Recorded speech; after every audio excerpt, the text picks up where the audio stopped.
Salut, c'est Guillaume. Je vous propose de découvrir un extrait du prochain épisode de Course épique. Course épique, c'est chaque semaine un invité, une course, une histoire hors du commun. Je vous donne rendez-vous tous les mercredis pour découvrir un nouvel épisode et vivre une grande et belle histoire de course. Mais avant ça, place à un extrait de notre prochain épisode.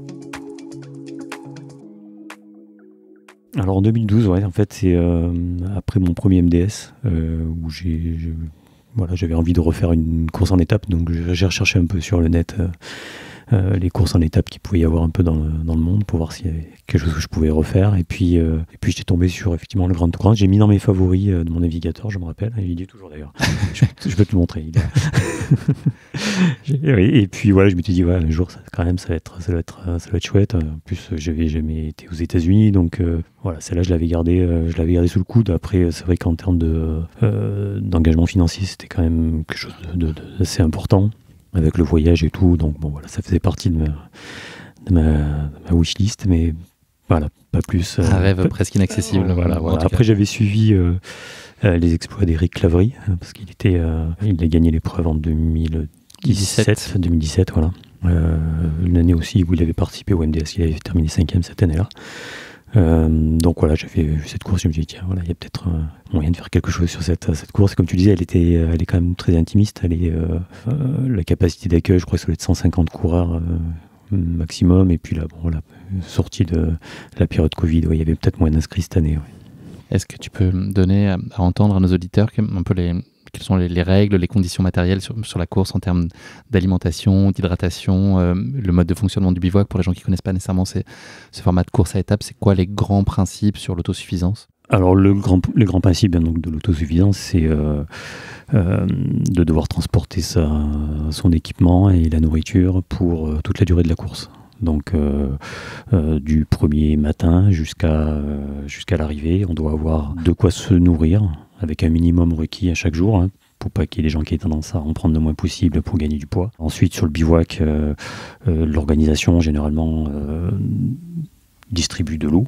Alors chaude ou froide, on se la fait chauffer, ou là en l'occurrence elle pouvait être distribuée chaude. Parce qu'il y avait des contraintes sur les feux notamment, c'est ça? Oui, on est dans les parcs nationaux américains, donc on n'a pas trop le droit de faire du feu. Et donc voilà, après bivouac, alors dans le matériel obligatoire, on avait pour se protéger du froid, donc une doudoune, un sac de couchage avec un indice thermique un peu plus élevé que la normale. Un ponchou pour la pluie, voilà, après un peu de matériel de sécurité, quelques médocs, puis voilà quoi, c'est une boussole. Des tentes qui étaient fermées, c'est ça? Alors les tentes, c'est effectivement des grandes tentes, des chapiteaux qui sont fermés de quatre côtés, avec une bâche aussi dessous pour éviter qu'il y ait des bestioles qui rentrent dans la tente, parce que ça fait partie un peu des choses qui me faisaient un peu flipper avant d'y aller. C'est quoi comme petite bestiole? C'est peut-être des petits serpents? Alors, des araignées qui a priori sont inoffensives, mais si elles sont impressionnantes, et puis des serpents, des crotales, ce genre de choses là, c'est des trucs pas très sympas. Donc pour éviter qu'effectivement ils rentrent dans la tente, elles sont fermées. Après le sol, là, on dort même le sol avec notre petit matelas obligatoire aussi là, cette année sur le Grand Tour. Un code Wi-Fi par personne, j'imagine. Ouais. non. Après voilà, c'est assez spartiate. C'est assez spartiate. Les sanitaires, bon, je vais pas rentrer dans les détails, mais bon, on n'est pas à l'hôtel, hein. Mais voilà, après c'est des conditions que moi j'ai l'habitude de vivre, classiques, qui me conviennent tout à fait. Qu'est-ce que tu t'attends à vivre avec ce Grand to Grand?